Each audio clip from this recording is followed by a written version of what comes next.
السلام علیکم ناظرین، آج کی ویڈیو میں آپ کو بتاؤں گی تابوت سکینہ قوم بنی اسرائیل تک کیسے پہنچا، تابوت سکینہ گم کیسے ہوا، تابوت سکینہ کس چیز سے بنا ہوا ہے اور تابوت سکینہ میں کون سی ایسی مقدس چیزیں موجود تھیں۔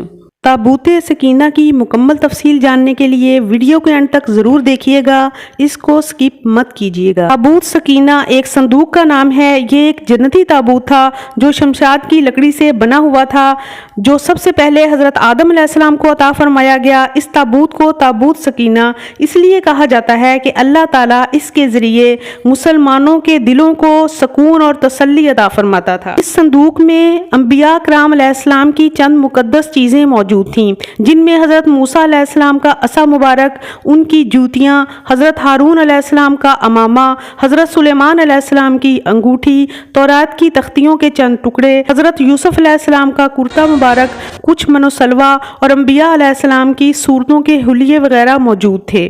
یہ صندوق بڑا ہی مقدس اور بابرکت سمجھا جاتا تھا۔ بنی اسرائیل جب کفار سے جہاد کرتے اور کفار کے لشکروں کی کثرت اور شان و شوکت دیکھ کر سہم جاتے تو وہ اس صندوق کو اپنے لشکر کے ساتھ رکھ لیتے تھے۔ اس صندوق سے رحمتوں اور برکتوں کا ایسا ظہور ہوتا کہ ان کے دلوں میں سکون و اطمینان پیدا ہو جاتا تھا اور ان کے لرزتے ہوئے دل پتھروں اور چٹانوں سے زیادہ مضبوط ہو جاتے۔ آسمان سے فتح اور نصرت نازل ہوتی اور یہ جنگ میں فتح یاب ہو جاتے تھے۔ بنی اسرائیل میں جب کوئی اختلاف پیدا ہوتا تو یہ لوگ اسی صندوق سے فیصلہ کرواتے تھے۔ صندوق سے فیصلہ کی باقاعدہ آواز سنی جاتی تھی۔ یہ صندوق جو تابوت سکینہ کے نام سے مشہور ہے، بنی اسرائیل میں اللہ کی رحمت، برکت اور فتح کے نزول کا نہایت مقدس اور بہترین ذریعہ سمجھا جاتا تھا۔ جب بنی اسرائیل مختلف گناہوں میں مبتلا ہو گئے تو ان پر اللہ کا غضب نازل ہوا۔ کفار کی قوم عمالقہ نے ایک بہت بڑے لشکر کے ساتھ ان لوگوں پر حملہ کر دیا۔ ان کافروں نے بنی اسرائیل کا قتل عام کر کے ان کی عمارتوں کو توڑ پھوڑ کر سارے شہر کو برباد کر دیا تھا اور اس مقدس صندوق کو بھی وہ اٹھا کر لے گئے۔ قوم عمالقہ کے کفار نے اس مقدس صندوق کو نجاست کے گندے کوڑے خانے میں پھینک دیا۔ اس بے ادبی کا عمالقہ کے کفار پر یہ عذاب نازل ہوا کہ وہ مختلف بلاؤں، مصیبتوں اور بیماریوں میں مبتلا ہو گئے، جس سے قوم عمالقہ کے شہر بالکل برباد اور ویران نظر آنے لگے، اور ان کافروں کو یہ یقین ہو گیا کہ اس مقدس صندوق کی بے ادبی کا عذاب ہم پر نازل ہوا ہے۔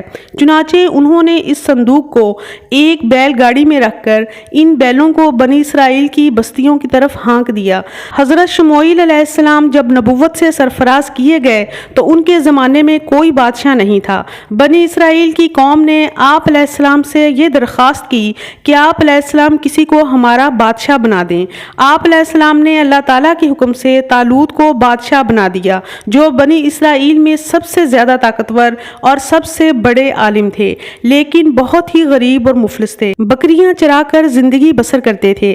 اس پر بنی اسرائیل کو اعتراض ہوا کہ اتنا غریب اور مفلس انسان بھلا ہمارا بادشاہ کیسے ہو سکتا ہے۔ طالوت علیہ السلام کا یہ واقعہ سورۃ بقرہ کی آیت نمبر 247 اور 248 میں موجود ہے، جس میں یہ بیان کیا گیا ہے، اور پیغمبر نے ان سے کہا کہ ان کی یعنی طالوت کی بادشاہت کی نشانی یہ ہے کہ تمہارے پاس ایک صندوق آئے گا جس کو فرشتے اٹھائے ہوئے ہوں گے۔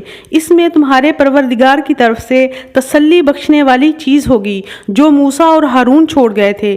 اگر تم ایمان رکھتے ہو تو یہ تمہارے لیے ایک بڑی نشانی ہے۔ چنانچہ تھوڑی ہی دیر میں فرشتے آسمان اور زمین کے درمیان اس تابوت کو اٹھائے ہوئے آ گئے اور اس تابوت کو حضرت طالوت علیہ السلام کے سامنے لا کر رکھ دیا۔ اس تابوت کو دیکھ کر بنی اسرائیل کو طالوت کی بادشاہی کا یقین ہو گیا۔ جب حضرت آدم علیہ السلام اس دنیا میں تشریف لائے تو اللہ تعالیٰ نے ان کے ساتھ بہت سی دوسری چیزوں کو بھی اتارا۔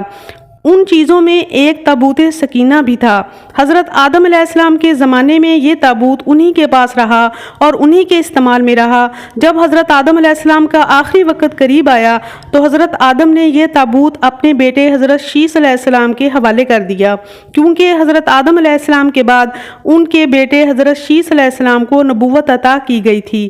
حضرت شیث علیہ السلام کے بعد جو کوئی بھی نبوت کے عہدے پر فائز ہوتا تو یہ صندوق اللہ تعالیٰ کے حکم سے اس کے سپرد کر دیا جاتا تھا۔ اس طرح یہ تابوت حضرت آدم علیہ السلام سے لے کر تمام انبیاء کرام علیہ السلام سے ہوتا ہوا حضرت یعقوب کی اولاد بنی اسرائیل میں حضرت موسیٰ علیہ السلام تک پہنچا۔ جب اللہ تعالیٰ نے قوم بنی اسرائیل کو فرعون کے ظلم سے نجات عطا فرمائی تو یہ قوم بنی اسرائیل صحرائے سینا میں کئی سالوں تک بھٹکتی رہی، تو اللہ تعالیٰ نے ان کے سکون اور قرار کے لیے تابوت سکینہ عطا فرمایا تھا۔ اس طرح یہ تابوت بنی اسرائیل تک پہنچا۔ اب میں آپ کو بتاتی ہوں کہ یہ تابوت سکینہ گم کیسے ہوا، یہ بنی اسرائیل کے ہاتھ سے نکلا کیسے۔ حضرت داؤد علیہ السلام کے زمانے تک اس تابوت کو رکھنے کا کوئی خاص انتظام نہیں تھا اور اس کو ایک مخصوص جگہ رکھ کر اس پر ایک خیمہ لگا دیا گیا تھا۔ حضرت داؤد علیہ السلام نے خدا کے حکم سے خدا کا گھر بنانا شروع کیا جو عین اسی مقام پر واقع تھا جہاں آج مسجد اقصی موجود ہے، اور اس گھر کو مکمل حضرت سلیمان علیہ السلام نے کیا۔ اس گھر کی تعمیر کے بعد، جس کو آج ہیکل سلیمانی کا نام دیا گیا ہے، تابوت سکینہ کو یہاں پورے اہتمام کے ساتھ رکھ دیا گیا اور اس طرح یہ مقام یہودیوں کا مقدس ترین مقام بن گیا۔ بعد کے زمانے میں ہونے والی جنگوں نے اس ہیکل سلیمانی کو بہت زیادہ نقصان پہنچایا، لیکن بابل کے بادشاہ نے اس کو مکمل طور پر تباہ کر دیا اور اس کو آگ لگا دی تھی۔ وہ یہاں سے مال غنیمت کے ساتھ ساتھ تابوت سکینہ بھی لے گیا تھا، اور اس تباہی کے نتیجے میں تابوت سکینہ کہیں غائب ہو گیا اور اس کا آج تک کوئی نشان نہیں ملا۔ اگر آپ کو میری ویڈیو اچھی لگی ہے تو کائنڈلی چینل کو سبسکرائب ضرور کیجئے۔ اپنا بہت سا خیال رکھیے۔ Thank you for watching. اللہ حافظ۔